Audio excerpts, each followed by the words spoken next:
Yes, sir. We lit. Let's get him, my guy. Eagles live and litty. Light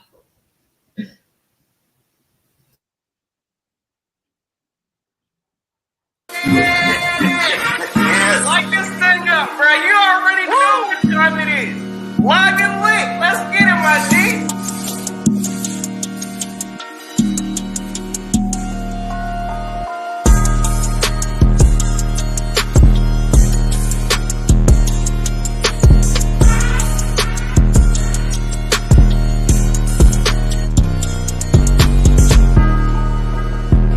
You know I'm one of your hosts, BG31 in the building with my boy, Mr. Warm It Up Though. Yeah, warm this thing up, gang. You know what time it is. You know you want when you know who you rockin' with. It's your boy Billy Notion and live and lit coming at.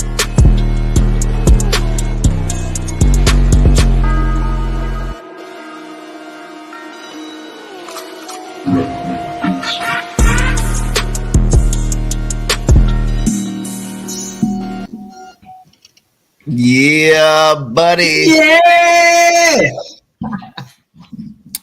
What is up? Hey. What is up? Welcome to another episode of Eagles Live and Lit. I am one of your hosts, BG31 in the building with the co-host with the most, Mr. Philly Notion. How you doing today, my guy? Yes, sir. Yes, sir. Hey, bro, what you mean how I'm doing today? It's game day, week 2. Hey, this is a true test today. I'm excited for it. I hope all Eagles fans is ready. I know the Vikings fans is ready, but we won't save the skull chanting. So, hey, hold on. Can I properly open this thing up, bro? Let me know, because you know I'm ready for this week, man. Get it started. Let's go. Yeah, warm it up, though. You know what time it is. You know you want when you know who you rocking with. It's your boy, Philly Notion. Hey, live and lit with my guys on here. Y'all already know how we getting down. Listen. Let's check the 4K for the Vikings fans real quick. Hold up. Lambo, check. Hold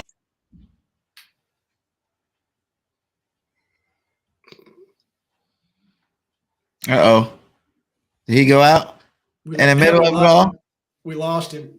Oh, no. You went out in the middle of your intro, my God. Right there. You went out in the middle of it. Hey, listen, I'm ready to have some fun. Exciting Monday night. Let's go and get it, guys. That's what happens when you get too cocky. You went out in the middle of the intro, though. You cut out. Where'd he go? Well, anyways, yes, we're about to get into it. We got some very special guests in the building today. We got Vikings Uncensored. How you boys doing? Doing good. Good. Go ahead and introduce yourselves. Talk a little bit about your channel.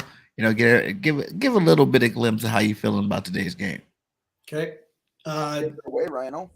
All right. Again, we're Vikings Uncensored. I'm Rhino, my co-host Lance, aka Brunswick. Been doing this about 1.5 years, so we hit all things Minnesota Vikings, the good, the bad, the ugly, tell it like we see it. We appreciate you guys having us on here for this show. We're pumped, we're ready to roll, and looking forward to a good game tonight. Oh yeah. Go. What about you, Ryan? You got something to say? Get it started? I guess as far as from the Viking standpoint, we had a pretty good first showing for our new coaching staff and the new regime in general last week when we took down Green Bay. Another tough test here this week against the Philadelphia Eagles. Very interested to see how this is going to go, and I'm ready for some football. Absolutely. And what better time than on prime time TV? Fantastic. Right? The Minnesota game, last time I know it was a little rough for you guys, but you guys are gonna beat us over the last couple of times over the last couple of years here. So it's definitely gonna be a slobber knocker out there. I can't wait for it. I think you got kind of like mirror teams, you know what I'm saying? Like people would prove, people that got stuff to prove on both sides of the football, on both teams. We got our quarterback. Some people in Minnesota I know don't think Curtis is the guy. Some people think he is the guy. Some people think Jalen's the guy. Some people think he doesn't think he's the guy. You know what I'm saying? Miles Sanders, Cook, they're both pretty good. Can they stay healthy though consistently? You know what I'm saying? You got AJ, you got Jefferson, Devontae, Thielen, you know what I'm saying? Like, you can really go back and forth with it all the way down the roster of talent, on both sides of the football. So it's definitely going to be another, classic. We got both 1-0. How'd you like last week's games? It was a good start to the season for you guys. Had to maybe suffer through a little bit more concern than we did in week one, but it's week one's in the books. It's time for week two. So I want to see if we can continue against you guys and see what you guys got to put on the table too. No, your volume's off. Is your mic off? Can't hear you. Yeah, so last week's game for me, like you said, it was against Detroit, so everybody's expecting a blowout. Everybody think we should just go in there and like do exactly what we did last year. I knew Detroit got better. They shored up that offensive line a little bit better. Now they're one of the best offensive lines in the league. They got Aiden Hutchinson, who's a beast. They got some more good players, that were just young, needing time to develop, and time to blossom, get into, real NFL ready caliber football. They're young, talented, but it just needed a little bit more time. And as you've seen in week one, man, they came and gave us everything they got. Our defensive coach said he took the foot off the gas pedal a little bit, when we had that 21-7 lead. But this is the NFL. You can't ever take your foot off the gas pedal anymore. These guys will be out there freaking down by, 35 points and with a quarter to go. And that's how, they win the game before overtime even hits. So like things like that happen in the NFL all the time. You can never be too sure, Oh, there you go. There you go, Noshi. You're back. Hey, am I back in there? Please tell me I'm back in there. You're back in there. Yes, good. Sir. All right, let's get it. Hey, look, I just wanted to piggyback real quick off my man's, and I hear what you're saying too, BIRDGANG, as far as look. This is going to be a tough offensive challenge. The Vikings, y'all got a similar build to how the Eagles are kind of built also. We both know y'all got a dynamic duo, wide receivers, solid, stout O-line in Minnesota. Running back, we know Dalvin Cook, that man's a beast in his own. I mean, we kind of are similarly constructed. Of course, quarterback, I'm sure there's going to be some arguments, with the Kirk Cousins and the Jalen Hurts. We kind of, we can probably go back and forth with all of that. But at the same time, these teams are similarly constructed. So this is going to be a tough game today. Initially, I ain't going to lie. Y'all know how I felt in the offseason. I'm not going to, shy from it. I picked this game as a possible loss for the Eagles. But I changed my mind, gang. I changed my mind, and I'm sure going to talk about it today. Yeah. Well, makes you feel any better. I had this picked as a possible loss for the Vikings, and I changed my mind too. So. Oh, both of you guys. I love it. I never even thought of loss. Well, I thought about it like in terms of this could be a possibility. Like I said, now the season started. I'm in 100%, 17-0 until proven otherwise. Our schedule's easy. Our team's pretty good. Let's see what they can do. I think we can beat everybody on the roster. Would it be easy? Would it be like some tough, hard-fought games? Of course, but I think it's possible. And until we get that loss, I'm going to believe that, just being my die-hard Eagles fan. But I did predict this going, 13-4, 14-3 throughout the season. So, bro, you said 17. Stop playing, BIRDGANG, right now. I'm trying to act like what you say. 17 and what? 17-0 until proven otherwise. Meaning we're gonna be 17-0 until a loss comes on that record. I don't see it happening. Right on. Okay. Hey, look. I'm still sticking with my 13-4 prediction. Again, I feel a little better today about this game, knowing certain things. Listen, I put the confidence in this. We got to trust this defense today, but I'm sure we're gonna get into all of that. But I'd like to know too, just, we got some Viking fans on here also today. I know y'all just recently got Jalen Reagor a present from us. I'd like to know, how he's going to be integrated into your offense. I mean, I don't know if he played last week. Is there a plan for Jalen Reagor, especially this game? We've been hearing a lot of revenge talk. We need to know what's going on. As far as the offense side of things go, he's on the depth chart. He's our number 4 wide receiver right now, so you probably won't see a whole lot of him. Now, maybe this week they'll throw some in there just because it's the Eagles. But the main reason we brought him in was for a punt returner because our our punt return stuff in the preseason was garbage. So that was the main reason they made the move. But so you might see him housing a punt tonight, but that might be about all you'll see as far as scoring opportunities. So was he on the offense last week at all? On normal downs, or was it just special teams? I don't remember seeing him out there. So if he did, it was only a play or two, maybe. Mm-hmm. But do you hope that he does develop? Because you obviously think, you do want punt return, but you want to hope that maybe a change of scenery is something, that will help him out. Because even as a fan here, I wasn't completely off the Reagor train. You know what I'm saying? I just know he has a mental block. He's mentally, broken right now. And being on this team, he probably wasn't going to ever get out of that, until he actually did it on the field. But, when you're that type of player, you're dealing with mental disorders, and stuff like that. It's like it's hard to do it while you're playing still on the same team, because now you still got fans criticizing every single play that you do. Every single time you're on the field, they're looking for you to make the big play. You had Devontae Smith drafted, the year after you're supposed to be the man. So, that probably played into effect, and he wasn't playing good. And then you even added, another guys like A.J. Brown, Pascal, Quez Watkins development. There's a lot of talent that was on this Eagles roster that was just creeping above him year in, year out, for the last couple of years. And he's just like, at a point where maybe he was just trying too hard. Maybe he was out there trying to make the big play all the time. And, he was in his own way. So I think the new rebirth, especially not having to be the guy there, you got arguably the best receiver in the game.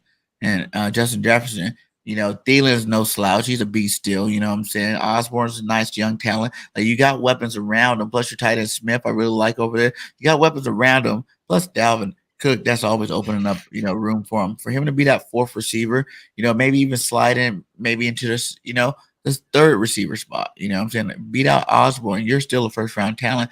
If you can get that mental block out of there, I think he'll be a good receiver for your football team.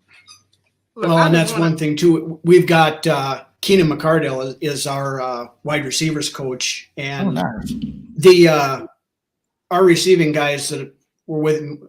He's the lone holdover from the Mike Zimmer regime, and the receiver core we had last year. They just rave about this guy, how good of a coach he is, how he relates to him.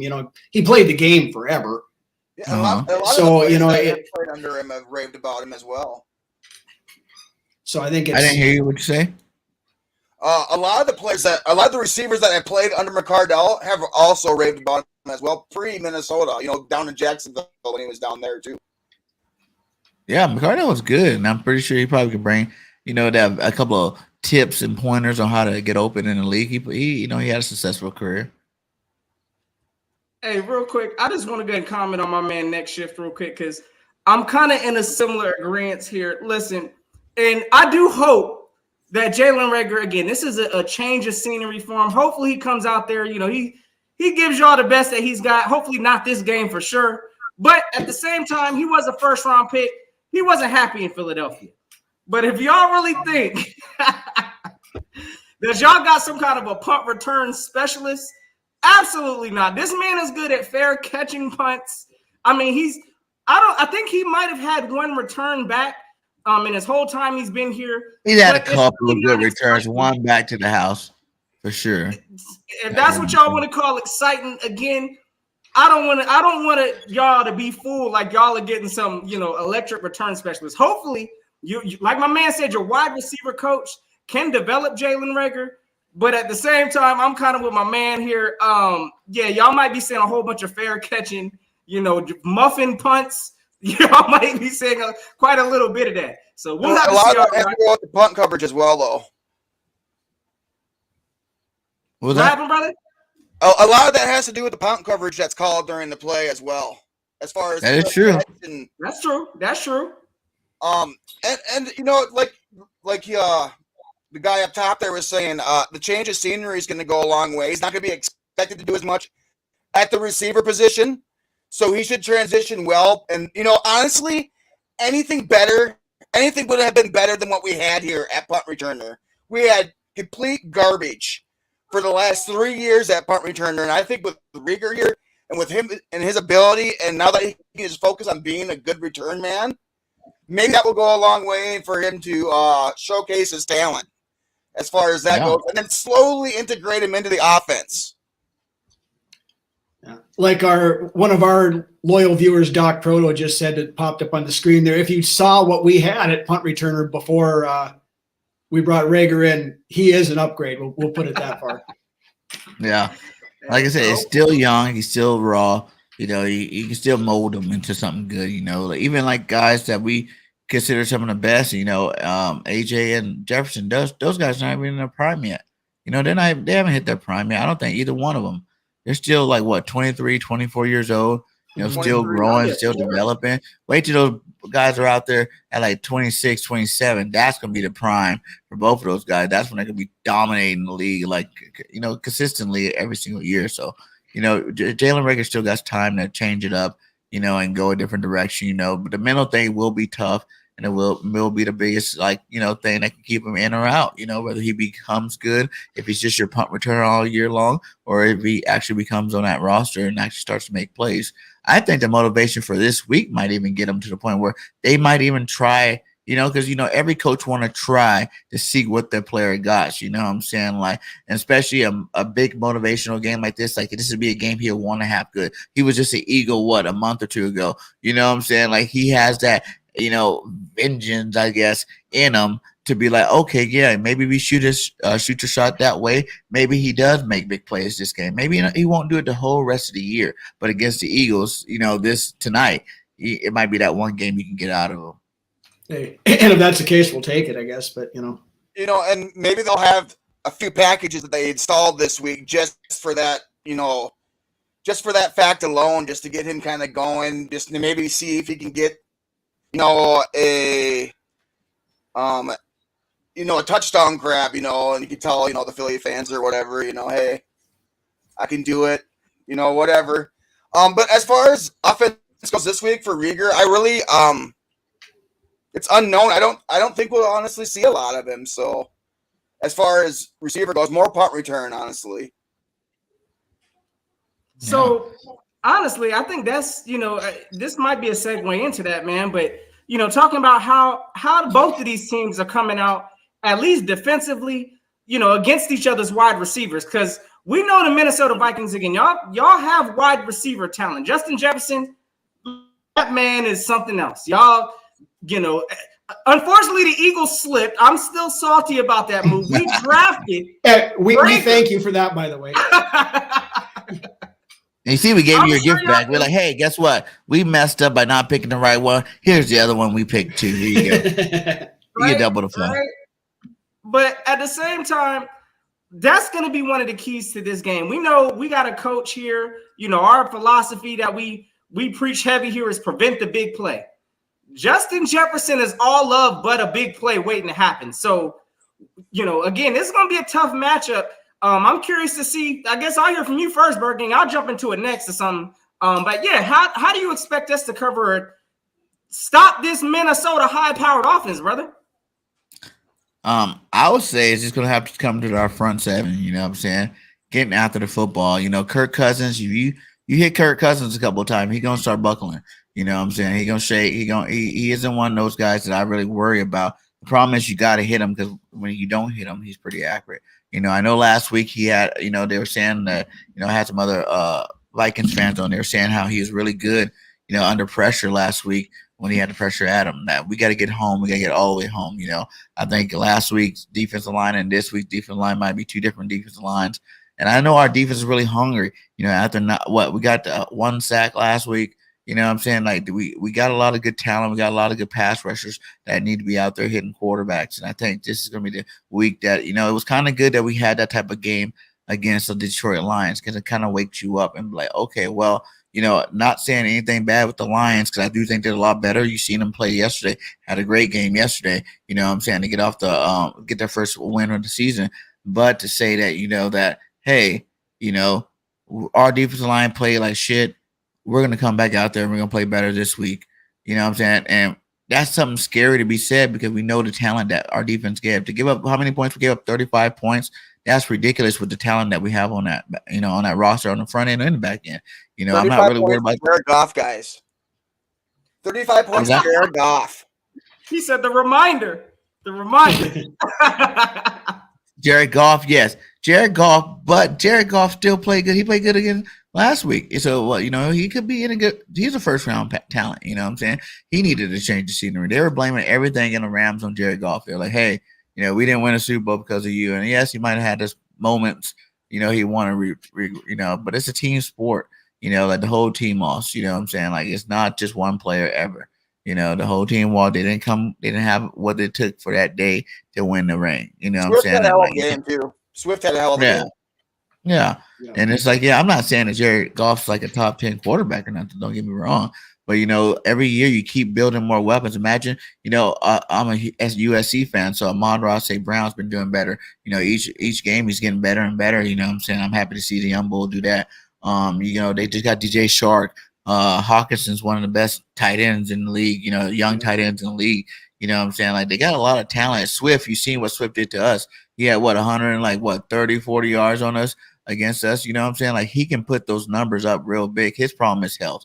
So it's not like they don't really, and then they went and upgraded their off the line, which is the key to any offense and defense. A team that's winning the Super Bowl got to dominate off the line, dominate defensive line. That's how you win games in the NFL.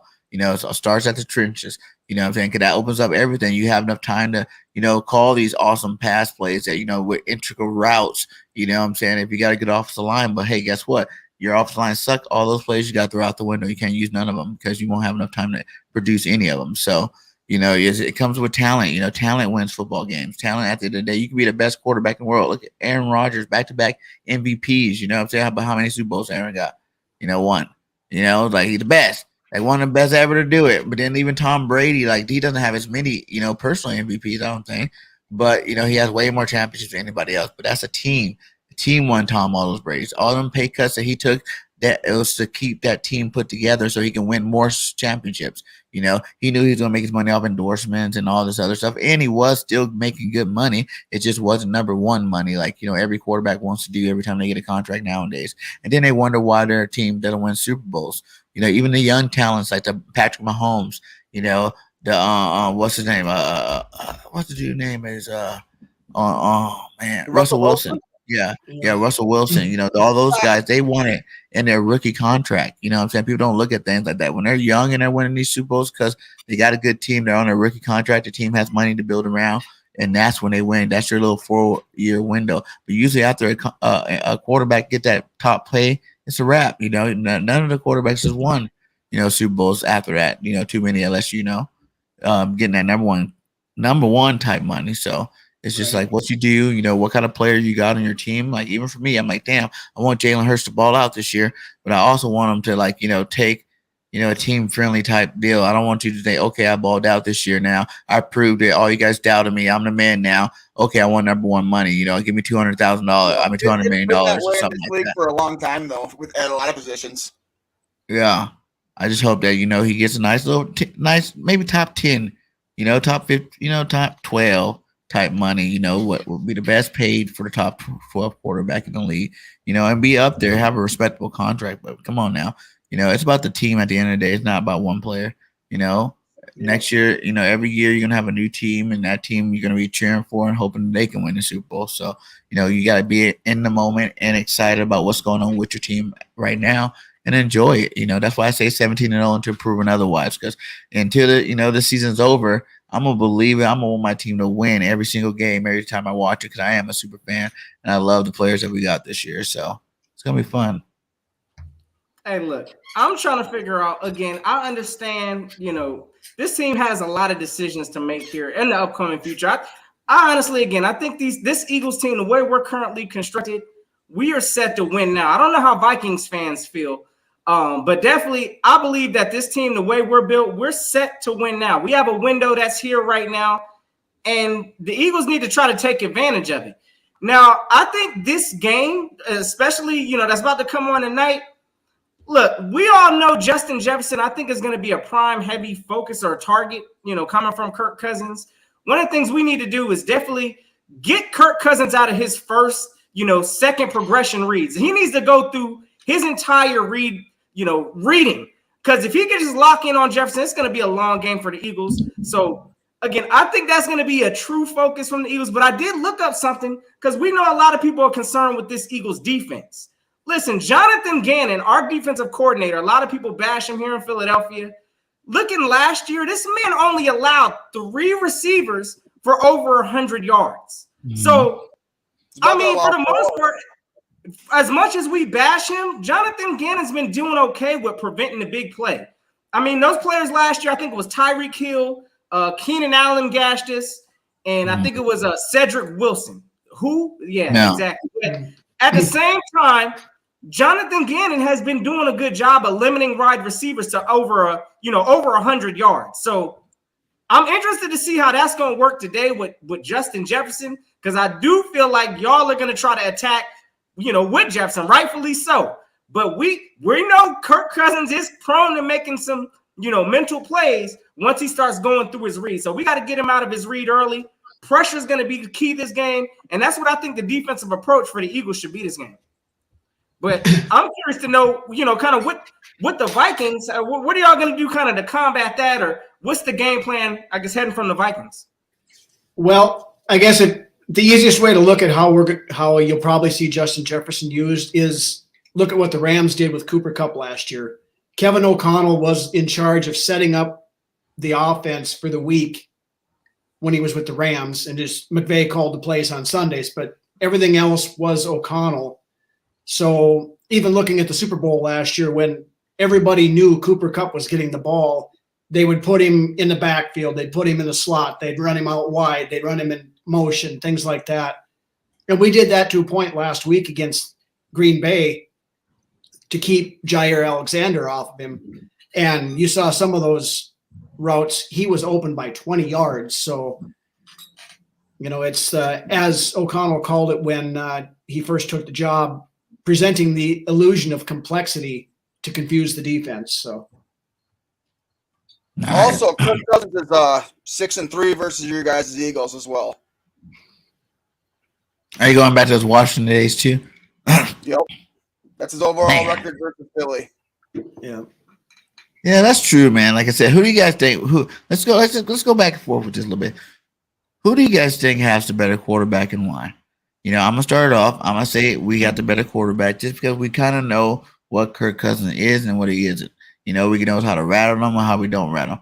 We still don't know what's going on with Jalen Hurts. He's only played 1 year, as a starter, and in his first 20 games, he got more yards passing and rushing than any other quarterback. So I think he's on the right pace, on what he's doing, and he had pretty good. I think he was a 4th quarterback, for passes, past the line of scrimmage last week. So it's like he's doing good in his development, but like the ceiling is still so high. You know what I'm saying? I feel like his ceiling's so high, we don't even know how high that can be because we never see them in the same system 2 years in a row. And this is the first time that's ever happening. So the sky's the limit for him. But like I said, with Kirk Cousins, I think, we know, if you protect him, and give him time, he'll pick you apart. You know what I'm saying? But the games that he, falters in are the ones that you actually get to him and start hitting him, shaking him off the spot like most quarterbacks anyway, but definitely with him.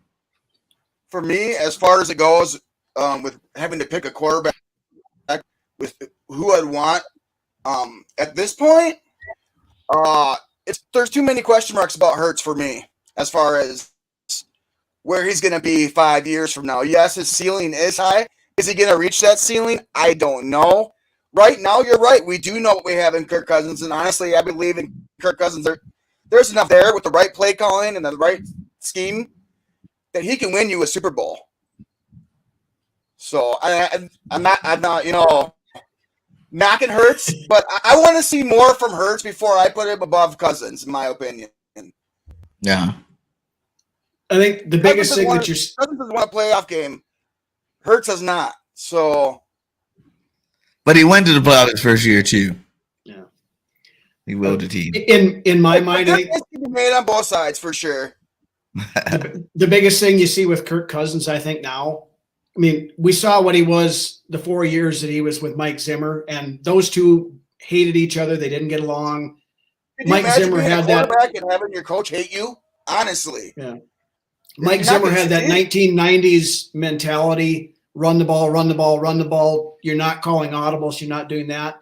we saw a different Kirk Cousins last week. Granted, it's a small sample size with one game, but when you have a coach who believes in the quarterback, which O'Connell does, Kirk looked more confident in the pocket. He was sliding around to get away from pressure, whereas in years past, you'd have seen him buried 3 or 4 times in those, where this time he would just step up in the pocket and either find a dump off or get it off to Jefferson or something like that. Now, that being said, I'm a big fan of Jalen Hurts. I kind of wanted him to draft him when he came out of college. The thing that scares me the most about Hurts is his running ability. As we know, Kirk Cousins isn't going to win any track meets as a runner. He's a pocket passer. He's not the most mobile guy in the world. Now, mobile quarterbacks historically have always given the Vikings a little bit of trouble. So that's probably my number one concern tonight is, can we keep Jalen Hurts contained in the pocket and not let him get outside and start running on us? Because if he does, it doesn't bode well for us, I don't think. And I don't think Cousins has ever had a coach that actually believes in him. And right now, I truly believe O'Connell does believe in his quarterback, and that's going to go a long way in Kirk Cousins' book. And I have not seen a Kirk Cousins like I have seen a Kirk Cousins so far this offseason and so far this year. He's a different person. We hope. You muted again, don't you? He's having some audio technical difficulties there. I think what Notion's trying to say is that sounds all good and dandy and all, but you got to go with what's the NFL, moving towards. It's moving towards like a quarterback that's mobile and that can throw the ball. And I think with progression, like I said, he just turned 24 too, I think. So like he's still a young pup out there. He got plenty of time to grow. And for the progression, like my deal's like, some quarterback gets anointed right off the jump. You know what I'm saying? They come out, they have a rookie year. It's a good rookie year. And all of a sudden, like, they're top 10 automatically. You know what I'm saying? Like, that Josh Allen's, you know what I'm saying? Like, the Burrowses or whatnot. But then you got Jalen Hurts, too. Like, Justin Herbert, you know what I'm saying? Like, but you got guys like Hurts that didn't have a bad first year, who actually played pretty good. Yes, he had rookie mistakes, and yes, you want to see a little bit better in passing, but the running was electric. He was one of the most explosive players in the league last year. But you still see people with a doubt, like, I gotta see more. It's like what we always say with Jalen Hurts, and I just feel like, man, that some people get a bad rap, for where he's at. Even if you look at the all the greats, for all of them, for the most part, like none of them were just coming out number one and everything off the jump. It's not like a receiver like a Justin Jefferson, not Justin Jefferson or a Jamar Chase who can come in and just dominate the lead right off the jump. You know what I'm saying? Like, it's a quarterback. It takes a minute. You got to learn defenses. Defenses will get you. If you're going against a veteran defensive player, like in the playoffs, he's going to torch you. He's going to make you look silly out there. Like Jalen Hurts last year, for instance. You know what I'm saying? Like, there was no way he should have been able to understand a top Wolves defense in the playoff situation, with a team that good and a team that experienced, as opposed to like, our Eagles team that was just really young and inexperienced. So the fact that he did his job was just kudos to him. But, people want to make a big deal about it. It's like, hey, man, it takes time. Like, there's, some quarterbacks say it takes 3-4 years. And some people say you just always got to be learning because, defenses adjust every year. Players adjust every year to the point where it's just like you're always trying to figure it out. So, I just think like some of the stuff that Hurts gets knocked on, it's definitely like stuff that, like, come on now, are you really doing that? Because like the little bit in the passing area that you might say that he's lacking, he makes up for in his athleticism and his strength and, his leadership over there. So, now look, so hopefully you can hear me again. My fault, fellas. Listen, what I was trying to say was, listen, I hear that Jalen Hurts talks, my man's talking about his running and also, and I get, look, he's got to be cautious, but that is a special ability that Jalen Hurts has. That's like a special power, right? Oh, absolutely. I'm going to tell y'all right now, looking at the Vikings run defense last year, I think y'all ended up towards the bottom of the league with stopping the run last year. We did. And that's why I said that was my biggest concern coming into tonight is, now granted, it's a new defensive scheme, new coaches, new everything else on that. But it's still a concern, and I fully respect what Jalen Hurts can do on the ground, and that scares the crap out of me for tonight. I'll tell you that right now. Absolutely, and I think that's scaring a lot of defensive coordinators, honestly, in this league. When I talk about this Eagles offensive attack, it's not just Jalen Hurts. We have a whole rushing attack that last game just alone put up 216 yards on the ground. So this is the third best rushing offensive attack in the league. Last year, the team was the number 1 offensive rushing attack in the league. I just see this game, if the Eagles stick to their true identity, something's got to give here. Again, looking at how y'all doing this year, I think y'all around 18th, middle of the pack with stopping the run. The Eagles were absolutely disgusting. So, I mean, that should be something I'm sure the Vikings are going to take advantage of this game also. But yes, I do believe that the Eagles' ground running game, I don't know if you've seen too many teams putting up 200 yards on the ground coming from different angles. So I'm expecting to see that from my team this game. That's kind of what we're expecting to see too. I mean, just kind of doing the pregame work and that kind of stuff, looking at you guys and what you've done and everything like that. Your running game's legit. There's absolutely no question about that. I believe ours is as well. The ideal situation would be to have, make Hurts try to beat us with his arm.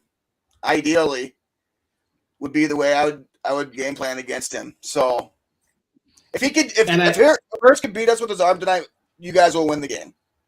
Yeah, and I think that's kind of what the plan's going to be. I do believe we're going to have a spy on Hurts pretty much all night, whether it's Jordan Hicks, whether it's Lewis Steen, whether it's Eric Kendrick. Somebody's going to have their eye on him all night long. They're going to have to, because I mean our outside guys, we're running the 3-4. Zadarius Smith and Danielle Hunter, they're heading to the quarterback, and if he gets outside of them.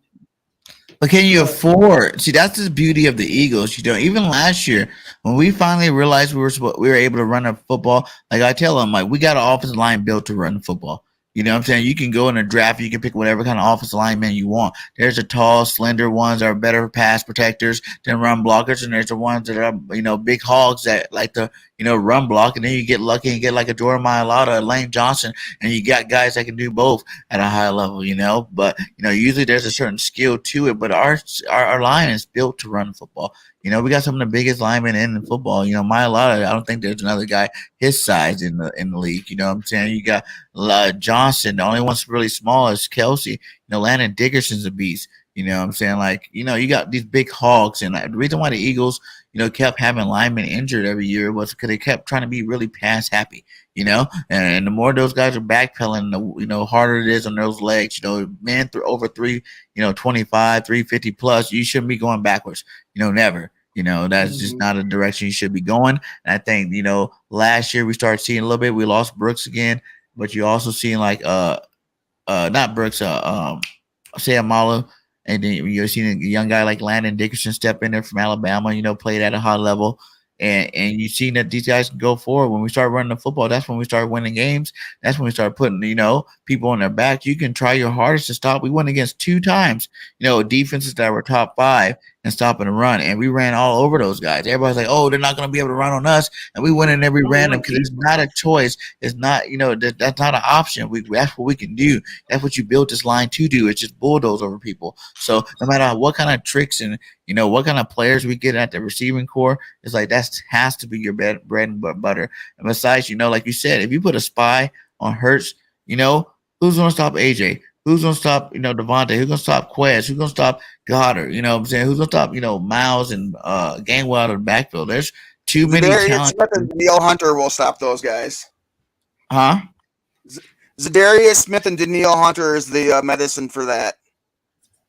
Zadarius Smith and Danielle Hunter. The medicine for what? Are you talking about defeating AJ Brown and receivers? Okay. How they gonna get there? Jordan Mailata and Lane Johnson? Come on, they practice against players better than that. You know what I'm saying? Every day. When you're talking about Josh Sweat, Pro Bowler last year, you're talking about BG Pro Bowler, you're talking about, what I'm saying, like Barnett's out, yeah, but you got Milton Williams, you got Fletcher Cox, you got, hard grades. These are all Pro Bowlers, all pro guys that they practice against every day. And that's another skill about our offense and defensive line. They play against other Pro Bowlers. You're playing against the best of the best every single day in practice. And that's what makes it unfair for the rest of the league, I think, in terms of going against us in that situation. Look, I'm going to give the Vikings – I'm not going to sit here and bash the Vikings cornerbacks because, again, look, they got more turn – well, no, actually, we got our pick 6 last game. So, look, I think we look pretty much both opportunistic. I think y'all had an interception last game also. So, cornerbacks secondary-wise, I really think it's going to come down to their linebackers because, again, correct me if I'm wrong, do the Minnesota Vikings – I think y'all prefer like a 4-3 type of, or not, 4-3 type of. We're 3-4 this year. They made the switch over. 3-4. Switch it up. Interesting. Okay, so we got to see what this approach is. I still believe it's going to fall on the linebackers this game. So, again, our offense, if we're going to rush the ball, we got to see how your linebackers are with tackling. I know you got Jordan Hicks out there, Eric Kendricks. I think it's going to fall in the hands of that group today. I don't think it's really going to be, again, I don't want us to get pass happy out there. Not today. We need to impose what we do best, run the ball. If the passing is there after we've gashed y'all out, then that's what I think the approach should be. That'll be the medicine for Zadarius Smith. And who was the other one? Because everybody knows, you run the football to set up the pass. You know what I'm saying? We've seen last year when we tried to pass to set up the pass, that does not work. You know what I'm saying? That's not football, and never no level of football. The first play you learn in football is handing off the ball. You know what I'm saying? That's what you do when you want to establish a football game. You control the clock, you run the football. Getting to that, I'm saying? I think everybody on this panel except for me said that Cousins was better than Hurts. But, I can ride with that. I got my Hurts season hat on. I got my Hurts jersey on today. So I'm riding with Hurts spirit all day today. To me, he's a better quarterback. So that's 3-1, to going towards the Vikings. So the Vikings got a better quarterback. What about running backs? Who do you guys think got the better running back in Dalvin Cook and a healthy Mount? Let's go running back core because you guys got Madison too, right? What's his name? Matea? Alexander Madison. Yeah, Madison. And then we got, Boston Scott. We got Kenny Gainwell. All of our backs scored touchdowns last week and, played some good football. So who do you think got the best running back room out of the two groups? Honestly, it's probably a toss-up in my mind. I mean, you've got honestly, in my opinion, they're both on the same level. I would agree with that. I think they're both equally as dangerous. I'll say again, offensively, our rushing attack, even though we were the number 1 last year, that was due to a lot to our O-line. So I think where we have the advantage is possibly our O-line, even though the Vikings, y'all have a good O-line also. So, yeah, I'm with my fellas down here. I think it's a toss-up. It's a toss-up. And Hurts is an extension of your running game as well. So, I mean, that's that helps there too. So that is true. True that. That is true. The X factor in that running back room is Hurts. But Dalvin Cook's more proven than Miles Sanders for sure. We can say that. Dalvin Cook's a top 3 back in this league if he's healthy. Yeah. No, his problem is he has a hard time staying healthy. I mean, he misses 3-4 games a year typically. And then Miles Sanders can be a big back too if he stayed healthy too and stay consistent. And if we gave him the carries throughout the full season, you know what I'm saying? A lot of the Miles Sanders thing is I think Miles Sanders can be a top 5 back. I do. But he needs the carries, he needs the touches. And over the last couple of years, I don't feel like whether it was a game or two here, for injury or, us just passing the ball too much, that's kind of what's stunning his growth to me, so far in his career. And last year, right when we started giving it to him, started really pounding him in there, he got hurt again and put him out for a couple of games. So it's he got to stay healthy, but like I said, if you add Jalen Hurts to your running game, then, because he is a running back too, then I guess, I have to kind of give a slight nod to the Eagles, just because Mateus, what's his name? That's his name, Mateus? Madison and Cooks, man, those are two pretty good running backs over there. You know what I'm saying? Boston Scott, Kenny Gainwell, all those boys are good. But, if you didn't add Jalen Hurts, I'd probably give a slight nod to the Vikings. Maybe adding Jalen Hurts in there, I give a slight nod to the Eagles. Yeah, I probably would agree with you on that. Uh-huh. And then what about receiving cores? You know, this is where it gets interesting because I got a lot of heat this week on social media. You know, BIRDGANG went out there on a limb. I went out there on a limb. And I went Purple Podcast. Shout out to Purple Podcast out there. And I'm saying I was on that limb by myself. Like no one was riding with me at all. No one. I don't know. No one in the Eagle, community that was riding with me. But I went on a limb and I said that AJ Brown is better than Justin Jefferson. And I call hell. You lost us there. No. And I call hell. You know what I'm saying? I call hell. I don't know if you guys reason. AJ Brown is no slouch at wide receiver. But listen, I don't know, like if I can see it. Let me pull it up with my little thing. I don't know if you can see it on here. My man BIRDGANG, hey, say it loud for him. Let him know. My man said Justin Jefferson, yes, is a better receiver. I said no. Back it up. AJ Brown. No, I'm sorry. AJ Brown is a better wide receiver than Justin Jefferson. Yes. That's what I said. And I know you guys are going to torch me. I know it. But y'all let me know in the chat. I'm trying to find this quote here. Where's this quote here? Hold on. Because I was reading this too. And AJ Brown kind of explained when they were talking about it, it was like this. It was like Justin Jefferson was like, AJ didn't have nearly as many yards as I did my first year. So I don't want to hear none of that, and talking about is AJ Brown as good as Justin Jefferson.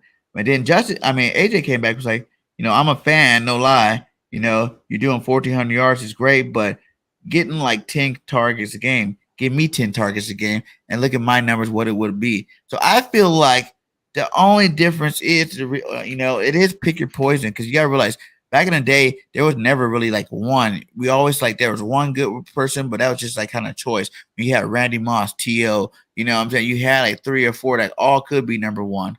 You know what I'm saying? But it's like who's on your team or who's your favorite out of the bunch that wins. So I'm saying that I am on the same exact mode as AJ Brown when he says, Jefferson's was in a way more high, passing offense than he was. You know what I'm saying? Since he's been in the league. And then, you look at some of the quarterbacks he had to play with, from Tannehill, what was it, Mariota for a little bit or something like that. Like, to still be putting up those high elite numbers with hundreds of targets less than all the elite receivers. Plus, I think he adds a little bit more too in the running game, considering he is used to blocking. He is a big physical receiver, so that's the reason why I say if you add those two things together, if you gave him those targets that, Justin Jefferson had his rookie year, or even since he's been in the league, he would have just as many yards and touchdowns as Justin Jefferson. Look, okay, I'm gonna throw a little cold water on you right now. Let's get a Vikings guy. Let's go. Next. Go ahead. Let me all right. So I'd start off with Justin Jefferson. He didn't even play the first 4 games of his rookie year because Mike Zimmer was notorious for not playing rookies, especially if they were on offense. Mike Zimmer also, like I mentioned earlier, his offensive philosophy was run the ball at all costs and only throw if you had to. So it's not like Jefferson's getting 10 catches a game. A lot of these games where he's having 110, 115 yards are 5 catches, 6 catches. Once in a while you get up to 8 to 10 catches, but it's – how many he had last week? Well, but last week is a completely different story because – different offensive scheme. Different offensive scheme. We moved into the Kevin O'Connell where it's offense first. Now you don't have a head coach that hates offense. You have a head coach that embraces it. And we haven't seen the best of Justin Jefferson yet. What we've seen from Justin Jefferson is he is one of the best wide receivers in the league. But last week was just a small sample size on what the potential for Jefferson is going to be this year. Jefferson's going to be the first 2,000-yard wide receiver in the NFL. And that's going to happen this year, provided he stays healthy. Hey, look, I'm going to put it out there. Wait. Before you move on, hold on. I see how you hyped your boy up. You know what I'm saying? Like, I gave some love to Justin Jefferson. He is a beast. But you got to let us know. I'm not throwing AJ. What about AJ that you think that he can't be better than Justin Jefferson?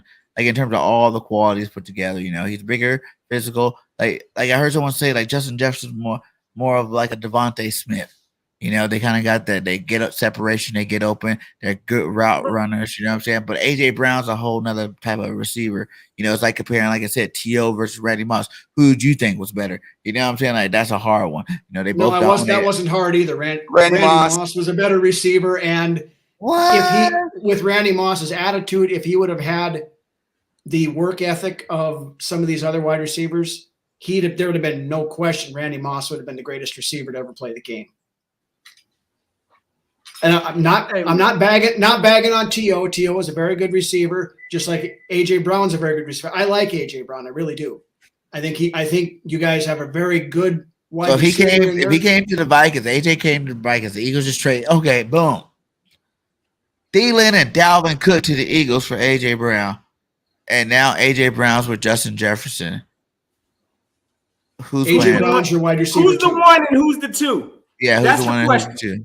Jefferson is 1. AJ Brown is 2. Ooh. I'm gonna throw a flag on this play, fellas, because I can't sit here. I'm hearing this, and this is like painful to my ears to listen to, because these are both alpha wide receivers, right? Both dominant wide receivers. Give me the ball. Let me make a play. Now, I hear what you're saying about Justin Jefferson and him not reaching his ceiling. I mean, this kid as a rookie came out here, put up with like 1,400 receiving yards, followed it up with like an 1,800 receiving yard, and I don't think he's reached his ceiling yet either. So Justin Jefferson is an all-out dog. I'm not even going to sit here and knock that. A.J. Brown's been in this league, established veteran. I believe he's going to continue to get better with having this new offense. So that's a challenging conversation to have. A.J. Brown's a beast himself, but he did. Oh, no Let's question. keep it being, gang. He battled injury previously. I mean, and now he's on a team with Derrick Henry. Hello. If the Minnesota Vikings got Derrick Henry, you know what I'm saying, AJ Brown wouldn't be nothing. If the Eagles got Derrick Henry, AJ Brown would be nothing. Like, in terms of, like, he was something. He was still putting up big numbers and, you know, scoring touchdowns, making it to Pro Bowls and whatnot. It just wasn't like, you know, like you said, Justin Jefferson with all these yards, because they're in a more passing type offense. If Minnesota have Justin Jefferson and they have a guy like Derrick Henry running the football, he's still getting his 30 to 40 touches. You know what I'm saying? Like, but we didn't have a pass-first offense until this year. Right. This is our first year. Dalvin Cook was our Derrick Henry. You guys been throwing the rock. Kirk Cousins been having 4,000 yards. You know, you got Ben throwing the rock. You got Thielen's been over 1,000 yards before. You know what I'm saying? Before that, you guys had Diggs, who was still a baller when he played with you guys. Thielen and Diggs. And then I think you guys even had a tight end over there too. So you guys been passing the rock. Like, you guys might run a little bit more, but they still were passing the rock at a high level over there. Not like, I don't care what kind of offense you say to Minnesota. They were definitely passing the ball way more than Tennessee ever did. Like, you know what I'm saying? Well, you know, I'm not gonna argue AJ Brown, you look at the numbers, like you look at yards in the first 3 years, and it's like he's right there in that mix. But then when you go to targets, like boom, you know, it's like hundreds of targets less than those type of guys that are up there in that level. So that's another reason why I feel like, you know, it is opportunity. It is about the more opportunity you get, the more yards you can get. Yes. You know what I'm saying? Like, they both play at a very high level. But to say, like, when people think that I'm crazy for thinking AJ's better, you know, I just look at the couple of things that you can't see on paper. You know, I don't think you're crazy. I just happen to disagree with you. Put it that way. Okay. You know, but I just think, you know, his run blocking ability is crazy. You know what I'm saying? Derrick Henry wouldn't be the guy that he is. He won a freaking MVP if he don't got, you know, receivers like AJ Brown out there putting in that work. You know what I'm saying? So, you know, I guess we'll find out this year, and even tonight, when it boils down who to shows up and shows out tonight. Arguing between AJ Brown, Justin Jefferson, or Davante Adams, there's 3 or 4 guys that are at that top. It's kind of like arguing which fine bourbon you like better than the other one. I mean, they're all good. They're all going to get you what you need. It's just a personal preference on your team, basically. Right. I'm not going to knock either. I'm not going to knock AJ Brown. Like I said, if we didn't have Justin Jefferson, I'd love to have AJ Brown on our team. But if you're not going AJ or Justin, who would you say is the best receiver in the league right now? It's probably a toss up between Davante Adams or Jamar Chase. Tyreek Hill, yeah. Tyreek's in the discussion. Did you see Yes, that sir. yesterday? Off topic, did you watch that Miami game? Like 2 with 6 touchdowns. Waddle and Tyreek Hill just destroying them, man. I'm a huge fan. I wanted Jalen Waddle, man. I did. I love Devontae. I'm in Alabama. I watched the play all, but just like Waddle was a whole. He's another guy. You know what I'm saying? I do think we got a guy dominant like him with AJ Brown on our team now. So it's good to have 2 different receivers. But man, you see what happened when you got 2 burners like Waddle and Hill. Man, you do what you want out there. Those guys are making those cornerbacks look silly. I think they both almost have 200 yards apiece or something like that. That's crazy. That was. I never expected to see. I mean, I've never been a big Tua fan. Just balled out in college, but everybody balls out at Alabama. It was, we hadn't seen him create those results in the NFL, but now under that new system that they've got over there now with an offensive-minded coach, he's making a believer out of me in the first couple weeks anyway. Yeah. Hey, real quick, I just wanted to kind of argue my man real quick because I heard you say that earlier. My man said if that was the situation, A.J. Brown and Justin Jefferson, A.J. Brown's the number 2, Justin Jefferson's the number 1. Absolutely not. I disagree with that. I think A.J. Brown's the vet. Justin Jefferson got to take the number 2 role, and I'm ended at that. But that would be a dynamic duo regardless. Those are both some alpha receivers, and we're going to find out tonight which one. Who do you think is going to have the better performance tonight? Let's say that because like the whole room. Who do you think got the better receiving core as a whole? That's a tough call because it all depends on what the offensive game plans are going to be. With the way the amount of running yards you guys gave up last week, I can see us trying to push Dalvin Cook early. And we know you guys like to run the ball, so I can see that going early. Everybody's talking. It could be this aerial shootout. It may be more of a get your nose in the dirt and see who can run the ball better than who's going to have more receiving yards.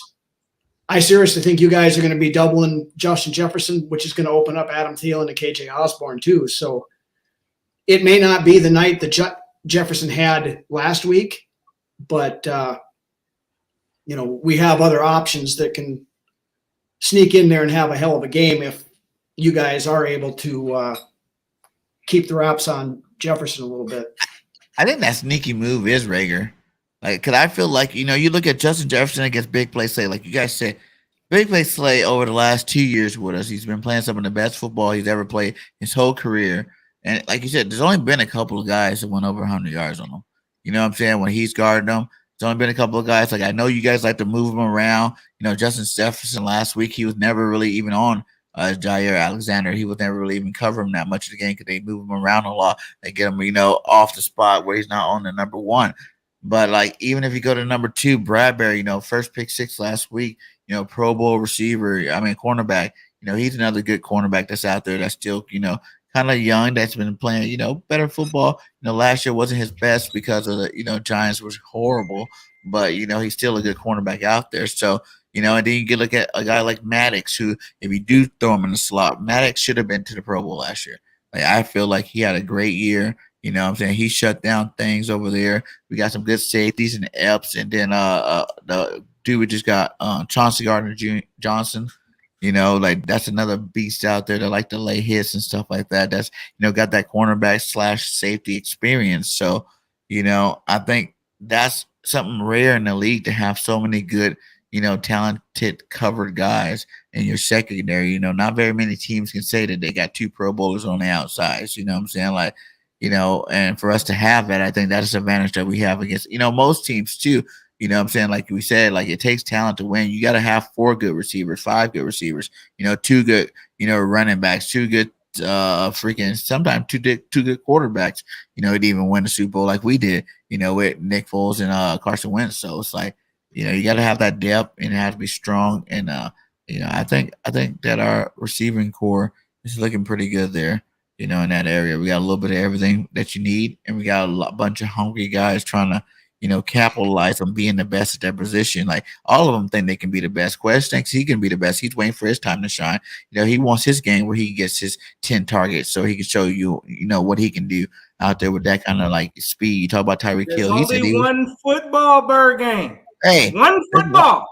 That's BS though. Like if you look at the teams that won Super Bowls recently, Tampa Bay, how many good receivers did they have when they won? They had Godwin, Evans, Brown, what I'm saying? Plus a couple of good rookies that were just like rookie and young players that were out there catching balls. So, you look at the Rams, Odell Beckham, Cup, what I'm saying? Who else they had? They had Woods. Van Jefferson. Van Jefferson, what I'm saying? The other dude, the little Welker looking dude out there. Dude, they have their, it's about how deep can you go? The days of it being like, we don't really, when it was running football, you only really seen 2 receivers on the field, maybe 3 receivers, and that would be like your spread. Say you had 3 receivers out there, what I'm saying? You putting a lot of targets out there. But nowadays we in a spread happy league where it's like, you put 5 out there, man, anybody can be hot, what I'm saying? Anybody can get their yards that day. And, you want to keep it, diverse because everybody can go. If you look at like a team like Buffalo, Diggs is the best, but like Gabriel Davis just showed up. He's a good guy there. You had to go down the roster, down the line. If you start looking at a lot of good teams that have 2 good number outside receivers, that 3rd receiver guy usually be like the game changer, the difference maker. What I'm saying? It happened with the Cowboys when they had Coop and Lamb, but who was the guy with 1,000 yards? Gallup, what I'm saying? Because he was getting open because all the pressure on it. Not too many teams got, 3 and 4 good cornerbacks. That's just not likely. It's hard to even find really good cornerback with all the new rules that they made. They can barely even do anything to these receivers without getting something called on them. So, I agree. And to be honest with you, I really like you guys as secondary, and that does concern me a little bit. We played against Darius Slay for quite a while when he was in Detroit, so we know what he's all about. Bradbury, I haven't seen a lot of him, but what I have seen, I'm impressed with him. Gardner Johnson, of course, very good safety. So we got our work cut out for us tonight. There's no ifs, ands, or buts about that. So, you guys give us a hot 3. Give me like 2 or 3 hot takes for this game tonight. What I'm saying? What do you guys think will be like the key things to really win this game? Give me a hot take and make them juicy too. Like say something that's ridiculous that maybe only a Vikings fan will say. Why don't you start off, Lance? Reagor gets a punt return for a touchdown tonight. Okay, that's a hot take. Right. Stop it. No. What's another one? I love it. Oh, let's see here. Jalen Hurts gets sacked 3 times. Woo. Okay, and one more. All right. I got one. Dalvin Cook has over 200 yards from scrimmage. Woo. Man. That's running and passing. Yeah. But that's why I like it because that's possible. Okay. Like it's totally possible you can have 100 on both sides. I'm not even going to stun on that one. No, so give me a 3 hot takes. A 200 reception for Dalvin Cook. What's your hot takes, Notion? Give me 3 hot takes, Notion. All right, 3 hot takes. Look, I think Kirk Cousins will throw a pick 6 this game. I feel it coming. I saw it. Look, I just feel like this. Kirk Cousins is a prone mistake waiting to happen when you put pressure on him. So I think, again, he's going to throw some kind of a – I'll go bold, yeah, pick 6. We're going to say pick 6. He's definitely going to throw an interception this game. So I'm going to say a pick 6. I think our D-line, even though we only had a combined total of 1 sack last game, they coming to eat today. We're getting 4 sacks on Kirk Cousins today. And then lastly, I'm going to go with – I think that Jalen Hurts is going to reach his first 100-yard rush game today. That's what I'm going to go with. 100 yards rushing today. Jalen Hurts is getting busy in the run game. Okay, give me 1 second, guys. I got to hop off real quick. Okay, and we're about to get out of here too, but I'm going to give you my 3 hot takes. My first hot take is that Justin Jefferson won't go over 80 yards receiving today. You know, because he's a beast. I think we kind of keep him in check. He's going to get his, but he ain't going to be all lights out, like he did last week, almost getting 200 yards on the Eagles defense. That's just not happening. The pressure will be there, and the cornerbacks are good. So that's my first hot take. Number 2 is all week I told you guys it's going to be a close game. A hot take for me is we're just about to blow them out. You know what I'm saying? It's not going to be close. It's going to be ridiculous. You know what I'm saying? Like 45-7, 14 or something like that. Like, I don't know why I woke up today and I just think the Eagles will totally dominate these guys. Right. That's what I'm saying, I guess, a hot take. The Eagles will not be close today. We will go out there and do what the Eagles need to do and handle business again in week 2. That's my hot take, number 2. And number 3 hot take is Jalen would throw for 400 yards today. 400 yards. First 400 yards today for Jalen freaking Hurts. 400 yards today. Devontae's getting 250 and Quest getting 100 and the other 100 going to AJ. That's and we're going over 400 today and we're going to get that W. So that is spicy hot. That's spicy hot. That's extra spicy. I'm telling you. Hey, listen. Look, we know one thing's going to be a determining factor in today's game. Vikings fans, Viking Nation is coming to the link. So we need to have Eagle Nation. We ain't trying to see none of that sculling. No, sir. We need to hold our own at this link. Are you guys clapping for us? Is that what's going on? You guys are clapping for us? Save that at home. Hey, listen, all Eagles fans, make sure y'all are giving the good hospitality to the link.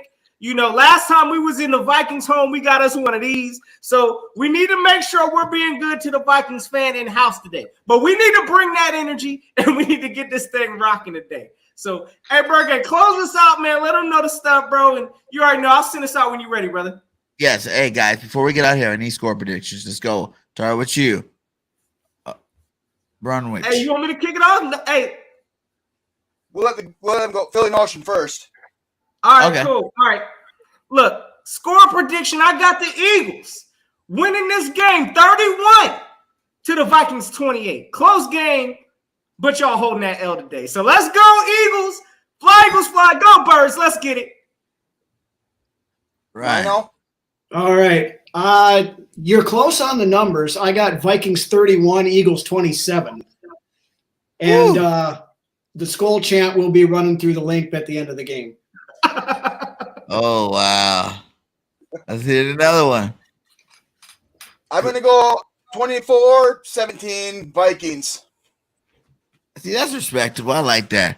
And you guys know me, man. I'm going big with it. I told you guys it's going to be close all week. But today, I'm going to say the score will be 42-21 Eagles. Lie. 40 Bird. Eagles. 40 Bird. Woo! Let's go. It's game time. That's even more far out there than your AJ Brown take. So. No, just get us out of here, my guy. Hey, y'all already know. Hope everybody enjoys the game today. Again, let's limit this skull chant today. We ain't trying to see it. It's always fly, Eagles, fly. Game. And until next time, y'all know what it is. Go keep the notion. Salute. Go back.